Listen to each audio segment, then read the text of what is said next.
اعوذ باللہ من الشیطان الرجیم، بسم اللہ الرحمن الرحیم۔ درس علوم قرآن، درس نمبر 7۔ آپ کی کتاب کا یہ درس جو ہے وہ درس نمبر 5 ہے، جس میں اقسام وحی کو پیش کیا جا رہا ہے، اور ہمارے جو سلسلہ تدریسی ہے اس کے لحاظ سے درس نمبر 7 ہے جو آپ کے حوالے کر رہا ہوں۔ اس میں جیسا کہ میں نے گزشتہ درس کے آخر میں عرض کیا تھا، وحی کے متعلق مجھے کچھ باتیں بیان کرنی تھیں، اور وحی کا لغوی معنی اور اصطلاحی معنی سب سے پہلے پیش کروں، اس کے بعد اقسام وغیرہ کی طرف جاؤں گا۔ وحی کا لغوی معنی ابن منظور اہل لغت ہیں جو انہوں نے تحریر کیا ہے۔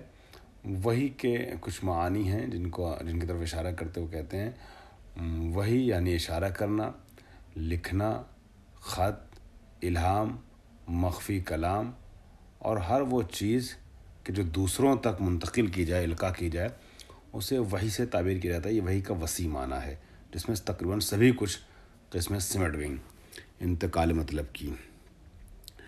اور اس کے بعد پھر راغب اصفہانی، جیسا کہ میں نے گزشتہ درس میں عرض کیا تھا، مشہور ترین اہل لغت ہیں قرآنی کلمات کے اعتبار سے۔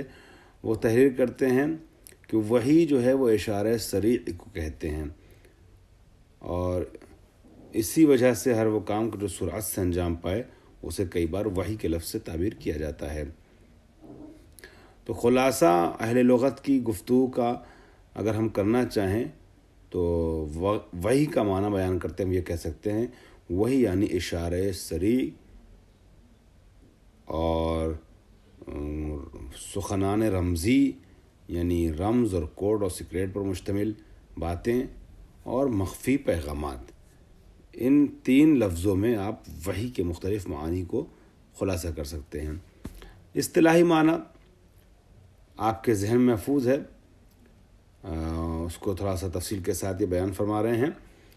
وحی ہر وہ چیز کہ جو فرشتہ اللہ کی طرف سے لے کر کے نبی پر نازل ہو اور نبی تک منتقل کرے، القاء کرے پیغمبر پر پیغام الہی کو، اسے وحی کہتے ہیں۔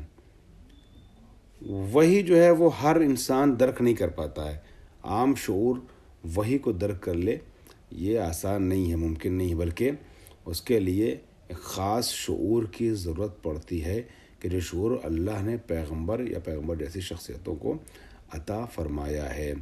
چونکہ اس شعور کی ضرورت پڑتی ہے، خاص شعور کی، اور ہر آدمی درک نہیں کر پاتا، اسی لیے وحی کا مفہوم بھی جو ہے وہ حقیقی مفہوم وہ سب کے لیے واضح نہیں ہے۔ وحی کی قرآن مجید میں کتنی قسم بیان کی گئی ہیں؟ قرآن مجید میں جو قسمیں ہیں وحی کی، اس کے سلسلے سے پہلی بات یہ ہے کہ وحی اشارہ پنہانی کو، اشارہ مخفیانہ کو کہتے ہیں، خفیہ اشارے کو کہتے ہیں۔ قرآن مجید میں سورہ مریم میں جس کا تذکرہ پہلے ہوا ہے گزشتہ درس میں نے جناب زکریا کا ایک مطلب آپ کے حوالے کیا تھا، ان سے متعلق درس میں ایک آیت آئی تھی اس سے سہارا لیتے ہوئے۔ تو اس میں سورہ مریم میں جناب زکریا کے سلسلے میں بیان ہوتا ہے کہ جب وہ صاحب فرزند ہونے والے تھے اور ان کو بشارت مل گئی تو جناب زکریا نے خداوند عالم سے ایک علامت اور ایک نشانی کا مطالبہ کیا، پروردگار ہمارے لیے ایک نشانی قرار دے، جو آیت پہلے گزر چکی ہے۔ تو پروردگار عالم نے فرمایا کہ تمہاری نشانی یہ ہے کہ تم 3 شب و روز جو ہے لوگوں سے بات نہیں کر پاؤ گے، مطلب زبان ہے مگر وہ زبان کام نہیں کرے گی۔ حکم الہی سے 3 دن تک ایک آیت اور نشانی قرار دینے کے لیے اللہ نے ایسا امر انجام دیا کہ جناب زکریا بول نہیں پائیں گے۔ تو پھر اس کے بعد اشارہ کیا اس بشارت کے بعد جناب زکریا نے لوگوں کی طرف، اب لوگوں کی طرف لوگوں سے باتیں کرتے ہوئے جو جناب زکریا نے بولا اس کو قرآن اس طریقے سے نقل کرتا ہے، فخرج علی قومہ من المحراب، اپنی قوم کی طرف روانہ ہوئے، محراب سے نکلتے ہوئے جناب زکریا، ٹھیک ہے، محراب عبادت سے نکلے، قوم کی طرف پہنچے، لوگوں کی طرف پہنچے، فَأَوْحَىٰ إِلَيْهِمْ أَنْ سَبِّحُوا بکرتم و اسیلا و عشیا، ان لوگوں سے کہا کہ صبح و شام خدا کی عبادت کرو، خدا کی تسبیح کرو۔ یہ اوہا کا لفظ استعمال کیا گیا ہے جناب زکریا کے لیے۔ تو آپ نے دیکھا ہے مخفی اشارے کو بھی اوہا سے قرآن نے تعبیر کیا ہے۔ اور ایک ہے ہدایت غریزی، فطری اور پیدائشی، انسان کے اندر جو ایک رہنمائی ہوتی ہے اسے بھی وہی سے تعبیر کرتے ہیں۔ انسان ہو، جانور ہو، کچھ چیزیں جو ہے وہ مخلوقات جو اللہ کی طرف سے خلق کی گئی مخلوقات ضرور، وہ کچھ چیزیں فطری طور پہ ان کے اندر جو ہے الہام کی شکل میں، کچھ تعلیمات کی شکل میں ہوتی ہیں۔ ان فطری اور غریزی تعلیمات کو بھی جو ہے وہ وہی سے تعبیر کیا جاتا ہے۔ مثلاً آپ دیکھیں گے کہ شہد کی مکھی ہے، تو شہد کی مکھی کو کون بتا رہا ہے، کون گائیڈ کر رہا ہے؟ کیا کوئی اس کو پکڑ کے لے کر کے اس جگہ سے اس جگہ جاتا ہے اور پتے پہ ڈالتا ہے اور کہتا ہے کہ تم اس سے اپنا پھول سے شہد نکالو، پھر آؤ اپنا شہد کا چھتا بناؤ؟ یہ سب چیزیں کیا ہیں؟ تو یہ کہیں نہ کہیں پروردگار عالم کی طرف سے وجود مخلوق میں، مخلوق کے ذی روح میں کچھ چیزیں القاء کی گئی، اسے غریزہ کہتے ہیں، ہدایت غریزی سے تعبیر کرتے ہیں۔ اور اسی کو اوہا کے لفظ سے قرآن مجید نے استعمال کیا ہے، بیان کیا ہے۔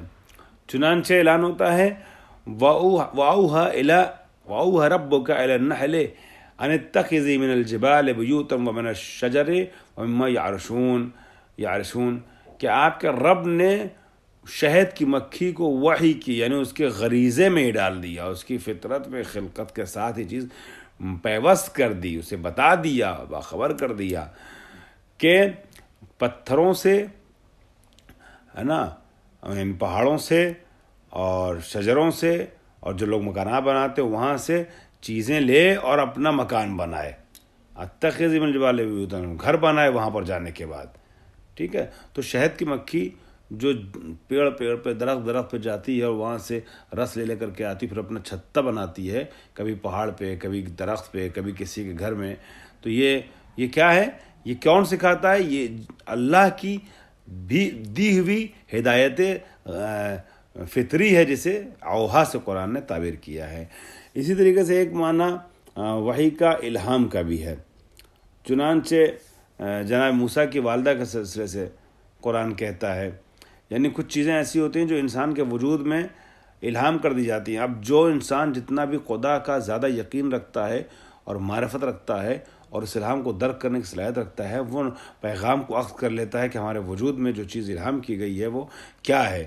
چنانچہ جناب موسیٰ علیہ السلام کی والدہ، ان کے لیے قرآن کہتا ہے وَأَوْحَيْنَا إِلَىٰ أُمِّ مُوسَىٰ أَنْ أَرْضِعِيهِ فَإِذَا خِفْتِ عَلَيْهِ فَأَلْقِيهِ فِي الْيَمِّ وَلَا تَخَافِي وَلَا تَحْزَنِي إِنَّا لَرَادُّوهُ إِلَيْكِ مِنَ الْمُرْسَلِينَ إِنَّا لَرَادُّوهُ إِلَيْكِ وَجَعَلُوهُ مِنَ الْمُرْسَلِينَ، کہ ہم نے مادر موسیٰ کو وحی کر دیا کہ تم اس بچے کو دودھ پلاؤ اور ڈرو نہیں، اور اگر تمہیں خوف پیدا ہو جائے اس بچے کے اوپر تو اسے دریا میں ڈال دو، اور خوف زدہ نہیں ہونا، محزون نہیں ہونا۔ کیوں؟ اس لیے کہ ہم اس کو تم تک لوٹائیں گے، اور جب لوٹائیں گے تو مرسلین بنا کے میں سے قرار دیتے ہوئے لوٹائیں گے، رسول بنا کے لوٹائیں گے۔ اس حالت میں آئے گا تم تک کہ یہ بچہ کہ اللہ کا رسول کہلائے گا۔ تو یہاں پر قرآن مجید نے جناب موسیٰ کے سلسلے سے، جناب موسیٰ کی والدہ کے سلسلے سے جو الہام ہوا تھا، لفظ وحی کا استعمال کیا ہے۔ یہ لفظ وحی وسوسہ شیطانی کے لیے بھی کئی بار استعمال ہوتا ہے، وسوسہ شیطانی۔ چنانچہ اعلان ہوتا ہے ان الشیاطین لیوحون الی اولیائہم، شیاطین جو ہیں وہ اپنے دوستوں اور اپنے اولیاء تک وحی کرتے ہیں، یعنی وسوسہ کرتے ہیں۔ ہاں، وحی سے مراد کیا؟ وسوسہ شیطانی، وسوسہ۔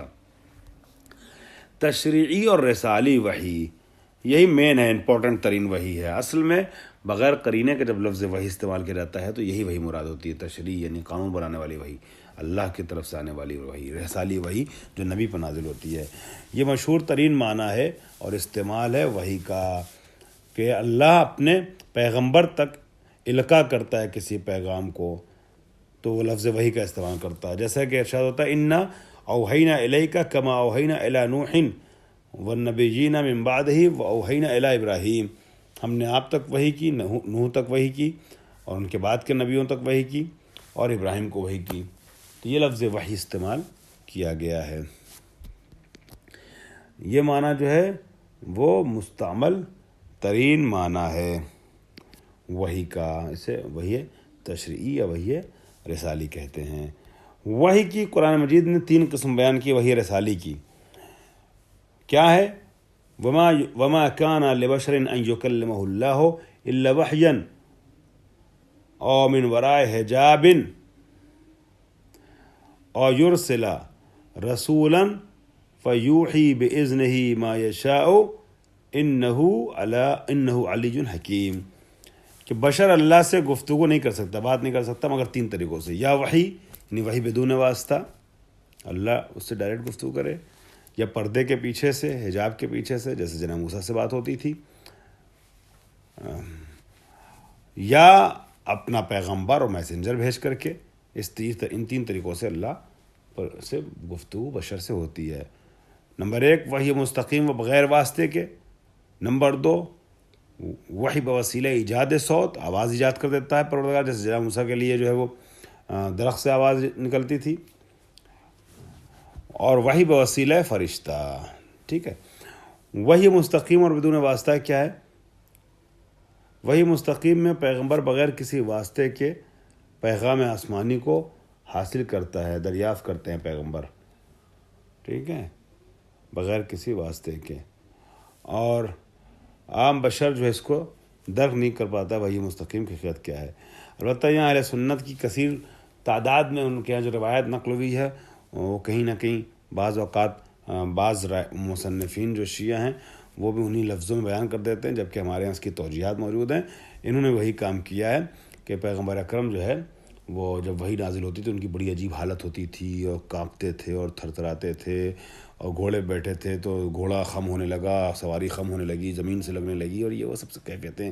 نبی کو بخار آنے لگا، نبی کے یہ سب جو ہے کچھ کیفیتیں لکھی. یہ ٹھیک ہے کہ وحی کے حاصل کرتے وقت کچھ کیفیت الگ ہوتی ہے، مگر ایسا نہیں ہے کہ جیسا اس میں ایک دم کھل کر کے بیان کر دیا گیا آپ کی کتاب میں. بعض اہل سنت نے سب نے یہی لکھا ہے کہ رسول کی عجیب و غریب حالت ہو جاتی تھی. شیعہ بہت سے رائٹر جو ان سے الہام لیتے ہوئے اس طرح کی باتیں لکھ دیتے ہیں کہ وہی کے وقت نبی کی ایسی حالت ہوتی تھی، حالانکہ ہمارے بہت سے علماء نے اس کی نفی کی ہے. بہرحال، اور وہی بوسیلہ ایجاد صوت، اس میں کیا ہے؟ قرآن میں جناب موسیٰ کے حوالے سے ذکر ہوا، کلما اتاہا نودیا من شاۃ الواد الایمن فی البقعۃ المبارکۃ من الشجرۃ ان یا موسیٰ انی انا اللہ رب العالمین. جناب موسیٰ علیہ السلام جب پہاڑ کے درے میں اور شیب میں آتے تھے، اس کونے پہ آتے تھے، ٹھیک ہے، تو وہاں سے سرزمین بابرکت پہ جب پہنچتے تھے تو آگ سے جب نزدیک ہوئے تو وہاں پر ایک آواز آئی، ٹھیک ہے، درخت کے درمیان سے کہ یا موسیٰ انی انا اللہ، میں تمہارا رب ہوں. تو یہ سب جو ہے جو وحی ہوتی اس طرح کی، اس کو وحی من ورائے حجاب سے تعبیر کیا جاتا ہے کہ پروردگار کسی چیز میں آواز ایجاد کر دیتا ہے، ایجاد صوت کرتا ہے. اور وحی کی تیسری قسم جو ہے اس سلسلے میں جو انبیاء پر وحی نازل ہوتی ہے، وہی بوسیلہ فرشتہ. چنانچہ قرآن مجید کہتا ہے نزل بہ الروح الامین علی قلب، قرآن آپ کے قلب پہ لے کے روح الامین نازل ہوئے. یا دوسری جگہ ارشاد ہوتا ہے نزلہ روح القدس من ربک بالحق، حق ہے یہ قرآن جسے آپ کے رب کی طرف سے جبریل امین لے کر کے نازل ہوئے ہیں. اور یہاں یہ بھی ہے کہ جب جبریل امین آتے تھے کبھی انسان کی شکل میں بھی آ جاتے تھے تو اجازت طلب کرتے تھے، تب بس میرے ساتھ میں داخل ہوتے تھے اور نبی اکرم کے سامنے بالکل عاجزانہ طور پر غلام کے طریقے سے زان و ادب کو طے کر کے بیٹھتے تھے. یہ عظمت پیغمبر اکرم ہے. البتہ اس کو سب نہیں محسوس کر پاتے تھے، نبی جانتے تھے کہ کون جبریل ہے اور کون غیر جبریل ہے. واخر دعوانا الحمد للہ رب العالمین.